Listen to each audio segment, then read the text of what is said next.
नमस्कार। हमने छत्रपति शिवाजी महाराज जी के बारे में सुना है। जब वे लड़ते थे तो उनके हाथ में एक पंजा होता था और उसी से वे दुश्मन पर हमला करते थे। अर्थात अपने आप को वे किसी शेर से कम नहीं समझते थे। इसका परिणाम यह होता था कि उनके जो सैनिक थे वो भी अपने आप को शेर से कम नहीं समझते थे।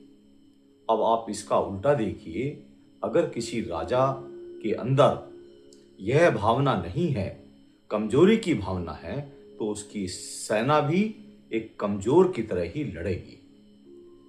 कहने का अर्थ यह है कि संगत का बहुत गहरा असर होता है। अगर राजा शक्तिशाली है तो उसका प्रत्येक सैनिक अपने आप को शक्तिशाली समझता है।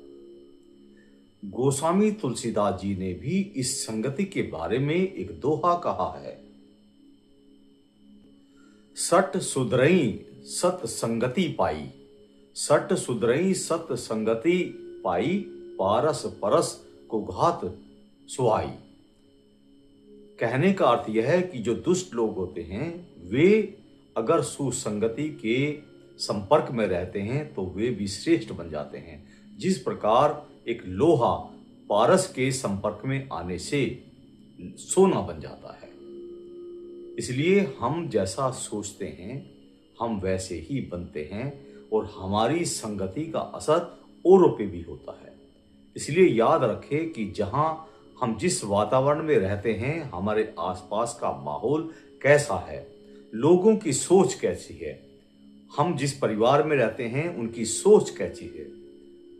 और सबसे अच्छा यह है कि अपने आप को बदलें, अपने आप को शक्तिशाली समझें, अपने विचारों को उच्च करें और अपने आप को गीदड़ नहीं, भेड़िया नहीं, एक शेर समझें। अगर हम ऐसा सोचते हैं तो हमारी संगति का असर औरों पर भी होगा और हम ऐसे लोगों के बीच ही रहें ताकि उनका असर हम पर हो। इसलिए जीवन में संगति का महत्व बहुत अधिक होता है। कहीं भी रहने से पहले, कोई कार्य करने से पहले, जीवन के किसी भी क्षेत्र में जाने से पहले हमेशा संगति का विशेष ध्यान रखें। धन्यवाद।